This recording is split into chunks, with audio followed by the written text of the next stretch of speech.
Contrary to popular belief, you do not need a six-figure salary to achieve financial freedom. And I know what the gurus say, make all the money, get all the money, blah, blah, blah. And that's true. I'm never gonna stop a woman from getting her bag.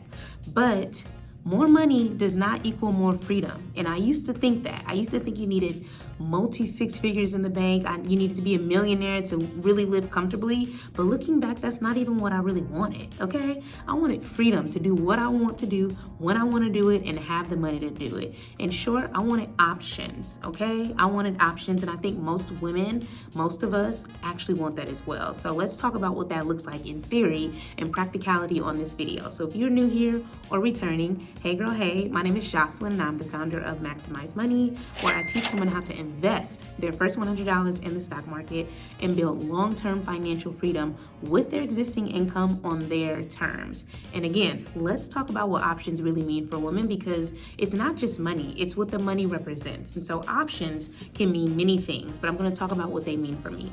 Number one, it's job security. It's financial security, not even job security, because if you're new here, and if you don't know, baby girl has been laid off twice, okay? I got laid off for the first time in 2020, and I was completely unprepared, okay? I didn't have no real savings. I didn't have much going for myself financially outside of paying down my debt. But fast forward to 2025, baby girl got laid off again. I got laid off in November of 2025 from a completely different company after working for them for about 4 years. And the way those layoffs look completely different, okay? The fact that I'm even able to have this conversation right now speaks to the volumes of the work that I did between 2021 and 2025. Because one thing I realized is that my livelihood will not change because my employer decides to wake up and decide they don't need me no more, okay? Just like that may be you and a partner, that may be you and a parent, that may be you and a job. Like, even in 2025, last year, like, Black women represented, 600,000 layoffs? So again, if you're still relying on your employer, baby, to give you options, you are not hustling smartly, okay? You hustling backwards, as I like to say. But ultimately, it's options to, again, maintain the lifestyle that you've built. It's options to do something you've always wanted to do. For me, it's also living outside of the country, potentially. I've lived in Colombia. I've stayed there for weeks at a time. I lived in Senegal earlier this year on my Eat, Pray, Love, because I just was like, okay, girl, like, I got a lot going on, and I just need to leave Houston, okay? I need to just clear my mind and think about what I wanted next, and I'm so grateful that I was able to do that. But most importantly, I did that because I had the money to do that, okay? I had already been using my 9-to-5 to save. By the time I got laid off from that company in last year of November 2025, I had 6 plus months of living expenses saved in my high yield savings account. If you know anything about high yield savings accounts, these are accounts that allow you to get paid to save. So a lot of us have high yield savings accounts at, Bank of America and maybe even Wells Fargo, and that's because we were taught to do that. It's like have a checking and have a savings account, and that's still true. But you want to get yourself in a position where your money actually starts working for you. And high yield savings accounts were truly the first introduction to that for me. So I had two separate savings accounts. I had my emergency savings, again, because I had already been laid off once. Y'all not gonna catch me slipping again. And then I had a travel/experiences fund, because before I got laid off, baby girl was always traveling, always on somebody's friendly flight, okay? But now things look a lot different, but I'm so grateful because even before I got laid off, I was saving to do the thing that I just did, which was live in Senegal for a month.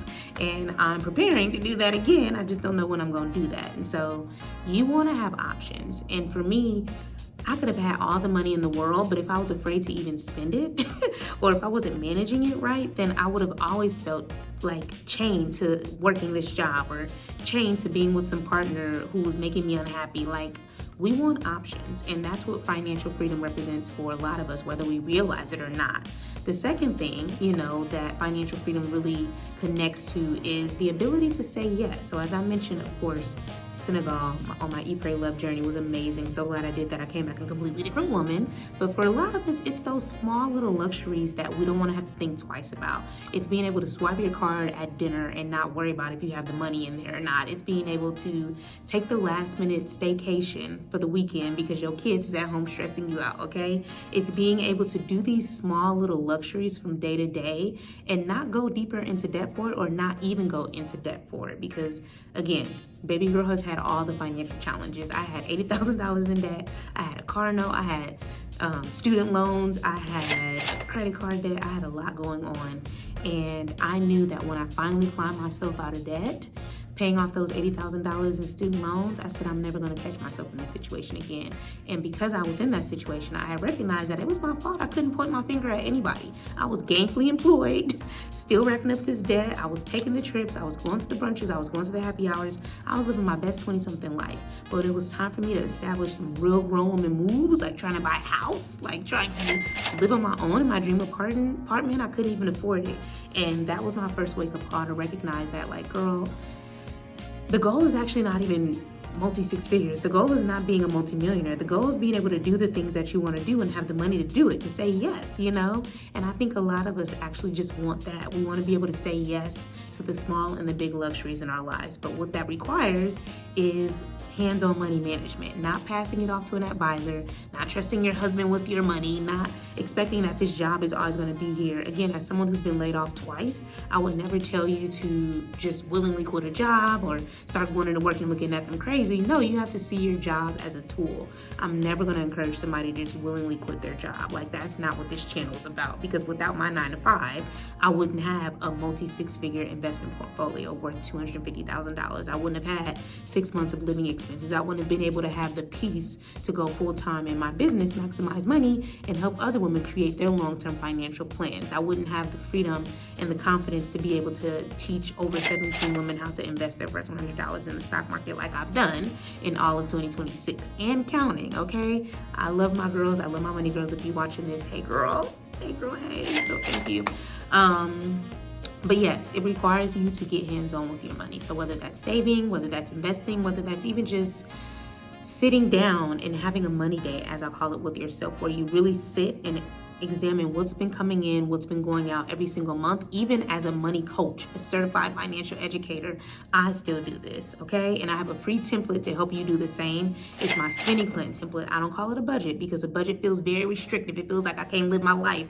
I can't go to Starbucks. I can't do all the things. No, the spending plan is going to be an overview of all of the money that you have, every single type of expense. The fixed expenses, meaning your mortgage, rent, car note, but also the luxuries. It can be stopping at Starbucks. It can be stopping for a random purse at TJ Maxx. Like, over here, we don't talk about what you can and cannot do. It's not an either or, it's a yes and I want more of us to think about our money like that. So if you need a spending plan template, comment spending plan below and I'll give you the link to my free one to download. And again, it takes no more than 60 minutes to fill in. But a lot of us are always asking for more, wanting for more, praying to God for more, but you don't even manage what you have, okay? So I'm gonna give you some tough love on this channel because I needed to hear this kind of stuff when I was on my financial freedom journey. Now I'm on my financial independence journey. I'm growing my money. I know how to manage it. Now it's growing it in the form of investing. I'm a homeowner now. I'm a landlord now. I am still actively investing in the stock market, just not with as much money as I did when I was working my 9-to-5. But the whole premise of why I exist is I help women invest their first $100 in the stock market. So I have my whole VIP experience that'll be linked in the description as well. If you are ready to start investing and you don't know where to start, all the things, that's not what this video is about. But if you're interested, it is linked in the description. It's my Invest Your First $100 VIP experience. But for a lot of us, we just need to start tracking our money, understanding what's coming in, understanding what's going out, and making room for the things that we've been praying to God for. Again, I'm a big component of stewardship, and that extends to your money. You can't ask for more if you know deep down, whether you want to acknowledge it or not, that you can't handle more, you know? So I want to help you make space and have the capacity to do it and have your money management lay it out. So when that more money comes, you know exactly what to do with it. So again, comment spending plan template below and I'll send you my free template. Again, it takes no longer than 60 minutes. And I pre-populated a lot of the things that we all share from a adulting perspective. So again, comment spending plan below and I'll send that to you. So yeah, that is why a 6-figure salary is great, but it shouldn't be the goal. The goal should be to get clear on what financial freedom looks like and feels like for you. So if you have an idea of that, or if you don't, I encourage you to take maybe 5 minutes and journal about it, and then comment below. Even if it's something that comes to mind immediately, it can be a sentence, it can be a paragraph. Let's continue the conversation in the child, in the comment section below. As I mentioned, for me, financial freedom is being able to do what I want when I want to do it and have the money to do it, because baby girl is not going back into debt. The only debt I have right now is my home, and that home is making me money, okay? So if that is interesting to you, if you like these type of money conversations, living your best life, being the dream woman that you always desired to be, then go ahead and subscribe, baby. Like, comment, engage with me, and go ahead and watch the next video on the screen that pops up so we can continue this conversation.